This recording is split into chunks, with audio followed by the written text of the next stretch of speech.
इस डिजिटल मंच पे आपका स्वागत है और मेरा नाम है बलराम योगी। और जैसा कि आपको पता है, मैंने पिछली क्लास में आपको मेवाड़ के जो शासक थे महाराणा कुंभा, उनके बारे में बताया था कि महाराणा कुंभा के द्वारा राजस्थान में, कहने का मतलब सबसे ज्यादा दुर्गों का मेवाड़ के इतिहास में अगर देखा जाए तो सबसे ज्यादा दुर्गों का निर्माण करवाया गया था। इसी कारण मेवाड़ के जो महाराणा कुंभा थे उनको राजस्थान में स्थापत्य कला का जनक भी कहा जाता है। और इस ग्रंथ की मतलब इस बात के बारे में अपन को जो जानकारी है वह कविराज श्यामल दास का जो वीर विनोद ग्रंथ है उससे मिलती है। तो मैंने आपको ये भी बताया था कि 1453 में आवल बावल की संधि हुई थी और हंसाबाई के नेतृत्व में वो संधि हुई थी और उस संधि के तहत मेवाड़ राज्य और मारवाड़ राज्य की सीमा का निर्धारण किया गया था। और कहने का मतलब जो महाराणा कुंभा थे उन्होंने अपने पुत्र रायमल का विवाह जोधा की जो पुत्री थी श्रृंगार देवी उसके साथ में करवाया था। और जब इनका विवाह हो गया तो कहने का मतलब जब कुंभा का देहांत हो जाता है, कुंभा के पुत्र उदयकरण या उदा के द्वारा जब कुंभा की हत्या कर दी जाती है तो इनके जो पुत्र थे रायमल वह अगले शासक बनते हैं। तो आज अपन उन्हीं रायमल की चर्चा करेंगे, लेकिन वो चर्चा करने से पहले मैं आपको एक मोटिवेशनल स्पीच देता हूँ जिससे आपको कहने का मतलब एक उत्साह की या जोश, कहने का मतलब पढ़ाई में आपको उत्साह मिलेगा।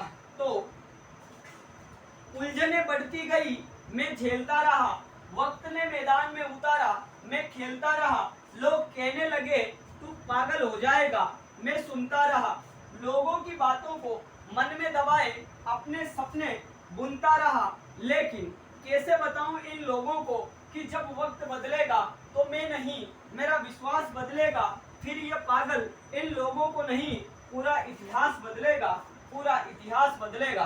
तो मेरे कहने का मतलब ये है, अगर कहने का मतलब अगर आप मन लगाकर तैयारी कर रहे हैं तो आपको तैयारी से मतलब होना चाहिए।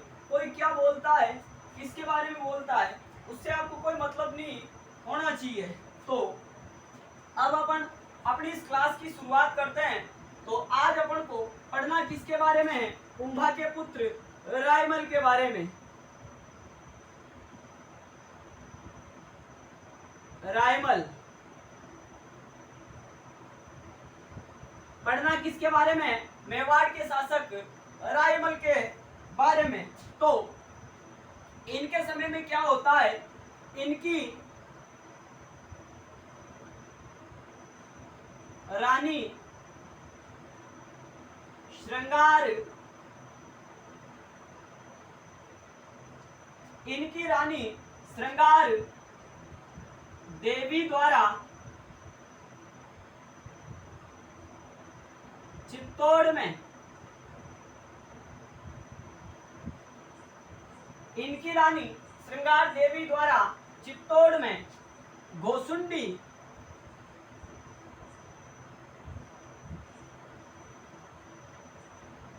तालाब का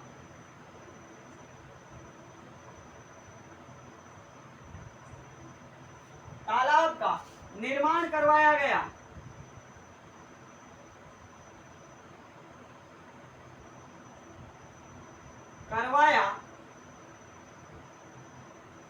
गया था।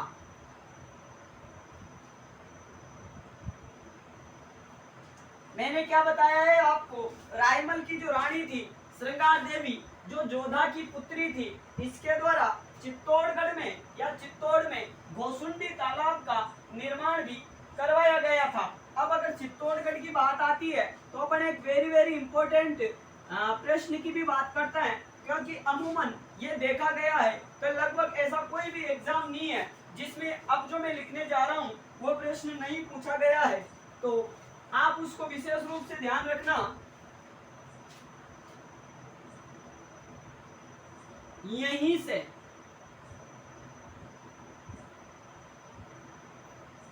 का मतलब चित्तौड़गढ़ से।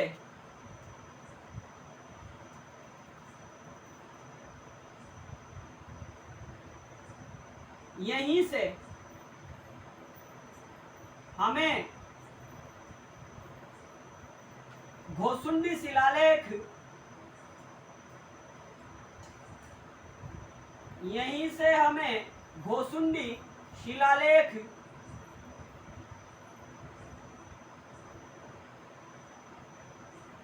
यहीं से का मतलब कहां से, किस जिले से, चित्तौड़गढ़ से, यानी यहीं से हमें घोसुंडी शिलालेख प्राप्त हुआ है, जिससे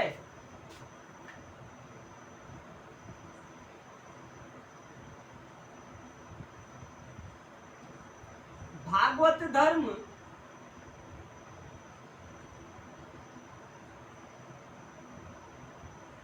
या वैष्णव धर्म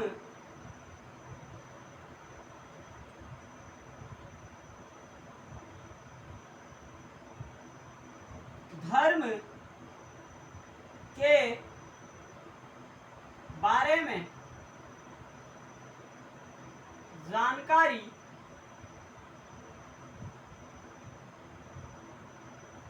प्राप्त होती है।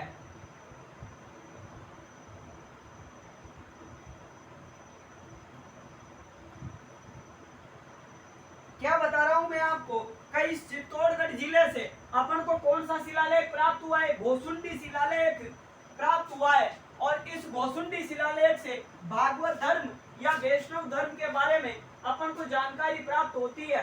ये कई बार पूछा गया प्रश्न है कि भागवत धर्म या वैष्णव धर्म के बारे में जानकारी अपन को किस शिलालेख से प्राप्त होती है। तो आपका सीधा सा आंसर होना चाहिए था सर घोसुंडी शिलालेख, जो चित्तौड़गढ़ से अपन को प्राप्त हुआ है। तो मैं यहाँ पे स्टार लगा देता हूँ, आप इसको विशेष रूप से याद रखना। आगे बात करें तो रायमल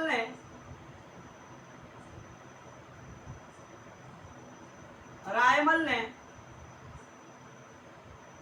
चित्तौड़ में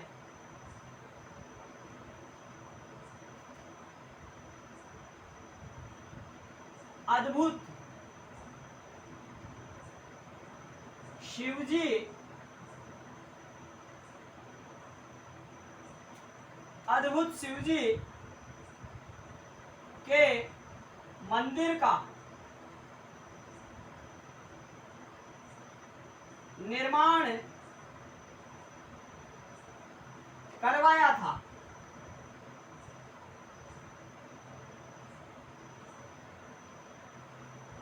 क्या करवाया था? इस रायमल के द्वारा जो चित्तौड़गढ़ है उसमें अद्भुत शिवजी के मंदिर का निर्माण करवाया था। अब अपन इस रायमल के अगर पुत्रों की बात करें तो इनके बारे में भी बात करते हैं। इनके बारे में जो महत्वपूर्ण बातें थी रायमल के बारे में वो मैं आपको बता चुका हूं, तो आप इनको डिनोट कर सकते हो।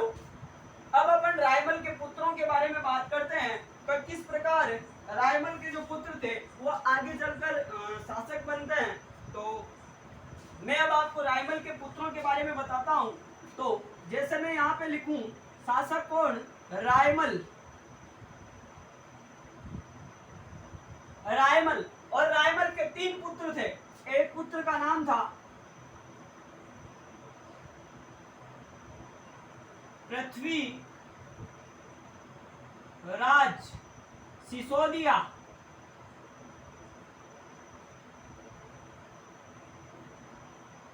और दूसरा पुत्र था संग्राम सिंह, महाराणा संग्राम सिंह।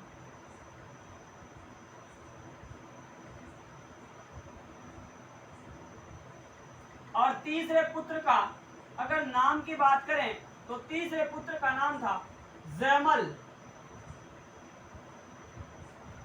क्या बता रहा हूं मैं आपको कि रायमल के 3 पुत्र थे। एक का नाम पृथ्वीराज सिसोदिया, दूसरे का नाम महाराणा संग्राम सिंह और तीसरे का नाम था जयमल राठौड़। और इस पृथ्वीराज सिसोदिया को अपन उड़ना राजकुमार कहते हैं। यहाँ पे लिख भी देता हूं मैं, उड़ना राजकुमार। उड़ना राजकुमार। महाराणा संग्राम सिंह को अपन अपन हिंदू पद कहते हैं।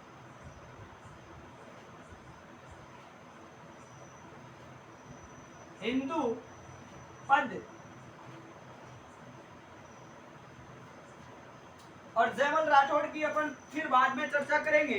तो मैं अभी तक आपको क्या बता रहा हूँ कि रायमल के 3 पुत्र थे, पृथ्वीराज, सिसोदिया, महाराणा संग्राम सिंह और जयमल था। तो पृथ्वीराज सिसोदिया तो कौन था, इसके बारे में कुछ जानकारी बताता हूँ मैं आपको। ये पृथ्वीराज सिसोदिया कहने का मतलब जयमल का इस रायमल का पुत्र था और ये दौड़ने में काफी एक्सपर्ट आदमी था। कहने का मतलब ये तेज गति से दौड़ सकता था। इसी कारण इतिहास में इसको उड़ना राजकुमार बोला गया है, किसको, पृथ्वीराज सिसोदिया को। और जब मैंने आपको अजमेर सांबर के चौहान पढ़ाए थे, उस समय अजयराज के शासनकाल की एक घटना भी बताई थी आपको। अजयराज चौहान के समय में यह उड़ना राजकुमार जो था पृथ्वीराज सिसोदिया, ये अपनी पत्नी तारा के साथ में कहाँ पे जाता है, तो ये अपनी पत्नी तारा के साथ में अजमेर दुर्ग घूमने के लिए जाता है। तो जब ये उड़ना राजकुमार उस जाता है तो उस समय उस अजमेरू दुर्ग की या अजमेरू दुर्ग की कहने का मतलब जर्जर अवस्था थी, बहुत खराब अवस्था में था। तो इनकी पत्नी तारा के कहने पर इन्होंने उस अजमेरू दुर्ग की मरम्मत करवा दी और तभी से जो अजमेरू दुर्ग है उसका दूसरा नाम क्या पड़ा, तारागढ़ पड़ा। और महाराणा संग्राम सिंह के बारे में तो अपन आगे चर्चा करेंगे ही सही, क्योंकि महाराणा संग्राम सिंह को हिंदू पर सैनिकों का भग्नावशेष कहा जाता है। और ये महाराणा संग्राम सिंह ही राजस्थान के एकमात्र ऐसे शासक थे जिनके नेतृत्व में राजपूताने के समस्त शासकों ने मिलकर कहने का मतलब विदेशी शक्तियों को बाहर निकालने का प्रयास किया था। इसी कारण संग्राम सिंह को हिंदू पद भी बोला जाता है। तो अभी मैं क्या बता रहा हूँ आपको, रायमल के 3 पुत्र, एक का नाम पृथ्वीराज सिसोदिया, एक का नाम संग्राम सिंह और तीसरे का नाम जयमल। तो तीनों प्रतिभा में 1 नंबर थे। 1 नंबर का मतलब तीनों में राजा बनने के सभी गुण थे। तो इनके सामने समस्या क्या थी, तो शासक किसको बनाए और शासक कौन बने मेवाड़ का। तो होता क्या है, पृथ्वीराज सिसोदिया, संग्राम सिंह और जयमल ये तीनों कहाँ जाते हैं, एक पंडित के पास में जाते हैं। कहाँ पे गए, एक पंडित के पास में ये जाते हैं और पंडित जी से क्या पूछते हैं कि साहब हम तीनों भाइयों में से शासक कौन बनेगा। तो ये पहली बार किसके पास गए, पंडित के पास। किसके पास गए, पंडित के पास। ये तीनों भाई पृथ्वीराज सिसोदिया, महाराणा संग्राम सिंह और जयमल, ये तीनों एक पंडित के पास गए और पंडित के पास जाकर इन्होंने पूछा कि हम तीनों भाइयों में से शासक कौन बन सकता है। तो पंडित जी के द्वारा जवाब दिया गया कि भाई आप में से शासक कौन बनेगा, राणा सांगा यानी संग्राम सिंह ही शासक बनेगा। ऐसा बोला किसने, पंडित ने। फिर क्या होता है, ये वापस तीनों भाई कहाँ पे आ जाते हैं, मेवाड़। फिर दोबारा इनको विश्वास नहीं हुआ कि संग्राम सिंह शासक बन जाएगा, तो दूसरी बार ये कहाँ पे गए, चारणी महिला के पास में। चारणी महिला किसके पास में गए, सेकंड बार ये गए चारणी महिला के पास में। कौन गए, तो तीनों भाई गए। एक का नाम पृथ्वीराज सिसोदिया, दूसरे का नाम संग्राम सिंह उर्फ सांगा और तीसरे का नाम जयमल। तो मेरे कहने का मतलब ये है, जब ये पंडित जी के पास गए पहली बार, तो पंडित जी के द्वारा ये कहा गया कि आप में से शासक बनने के लायक कौन है, संग्राम सिंह। फिर इन्होंने एक बार फिर कहने का मतलब जांच करने के लिए किसी चारणी महिला के पास में गए, तो चारणी महिला के द्वारा भी क्या बोला गया कि आप में से जो शासक बनने के लायक है वो कौन है, महाराणा सांगा। तो जब जयमल और पृथ्वीराज सिसोदिया को कहने का मतलब ये पता चला, उनके सामने ही बोला था कि आप में से शासक तो कौन बनेगा, महाराणा सांगा बनेगा यानी संग्राम सिंह शासक बनेगा। तो ये पृथ्वीराज सिसोदिया और जयमल ये दोनों क्या करते हैं, इसकी भी अपन बात करते हैं। पृथ्वीराज सिसोदिया, ये बात आप याद रखना क्योंकि ये बात भी पूछी जा चुकी है। पृथ्वीराज सिसोदिया प्लस जैमल दोनों अपने भाई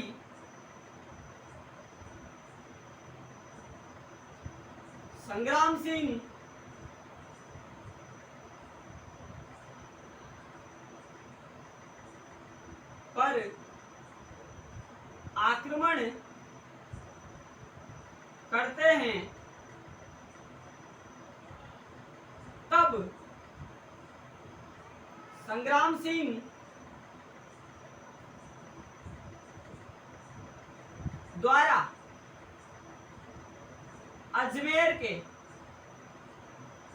सिंह द्वारा अजमेर के करमचंद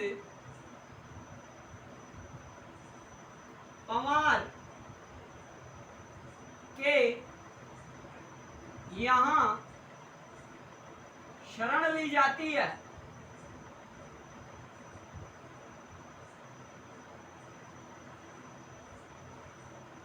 पृथ्वीराज सिसोदिया और जयमल दोनों भाई दोनों अपने भाई संग्राम सिंह पर आक्रमण करते हैं, तब संग्राम सिंह के द्वारा अजमेर के करमचंद पंवार के यहाँ पे शरण ली जाती है। तो ये बात कई बार पूछी गई है कि संग्राम सिंह के द्वारा कहने का मतलब कहाँ पे शरण ली जाती है, जब इसके भाई इसके ऊपर आक्रमण करते हैं। तो आपका आंसर होना चाहिए था अजमेर का करमचंद पंवार। तो आप इसको भी स्टार लगा के डिनोट कर सकते हो।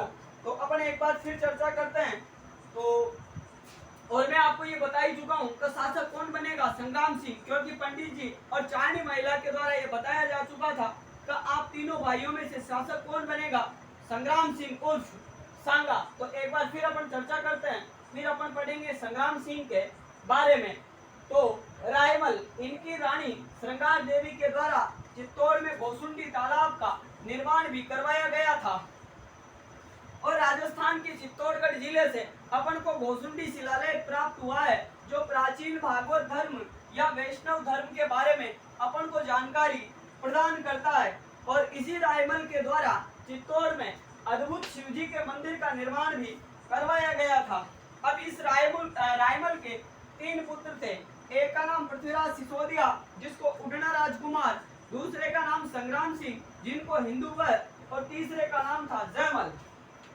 तो तीनों भाई प्रतिभा में बराबर थे। तो इन तीनों भाइयों के द्वारा एक पंडित के पास में ये पहुंच जाते हैं और पंडित जी से पूछते हैं तो साहब हम में से शासक कौन बनने के लायक है। तो पंडित जी का जवाब आता है कि साहब शासक कौन बनेगा, संग्राम सिंह बनेगा। फिर उसके बाद में ये और ज्यादा कहने का मतलब श्योर होने के लिए, कहने का मतलब निश्चित करने के लिए किसके पास में जाते हैं, चारणी महिला के पास में जाते हैं। तो चारणी महिला के द्वारा भी यही बोला जाता है कि आप में से शासक कौन बनेगा, संग्राम सिंह बनेगा। तो जब भविष्यवाणी कर दी जाती है चारणी महिला के द्वारा भी, तो ये पृथ्वीराज सिसोदिया और जयमल ये दोनों अपने भाई का मामला सेट करने के लिए अपने ही भाई पर क्या कर देते हैं, आक्रमण कर देते हैं। और आक्रमण के दौरान ये जो संग्राम सिंह उर्फ सांगा था, इसके द्वारा अजमेर के करमचंद पंवार के यहाँ पे शरण ली जाती है। और जब खानवा का युद्ध लड़ा जाएगा भरतपुर जिले की रूपास तहसील के अंतर्गत 1527 में, तब इस अजमेर के करमचंद पंवार के द्वारा भी शरण की मतलब कहने का मतलब सहायता की जाती है। किसकी, संग्राम सिंह उर्फ सांगा की। तो अपन अपनी जो अगली क्लास है उसमें संग्राम सिंह के बारे में चर्चा करेंगे। आप इसको नोट आउट कर सकते हो। अगर आपका कोई डाउट या किसी भी प्रकार का कोई शंका समाधान हो तो आप मेरे को कमेंट बॉक्स में कमेंट कर सकते हो। तो आज की अपनी इस क्लास को अपन यहीं पे विराम देते हैं। आप अच्छे से पढ़ाई करें और जीवन पथ पर आगे बढ़ते रहें। इन्हीं शुभकामनाओं के साथ में आज अपन इस क्लास को संपन्न देने का मतलब समाप्त करते हैं। तो आज की क्लास और अभी के लिए इतना ही। धन्यवाद। आपका दिन शुभ हो।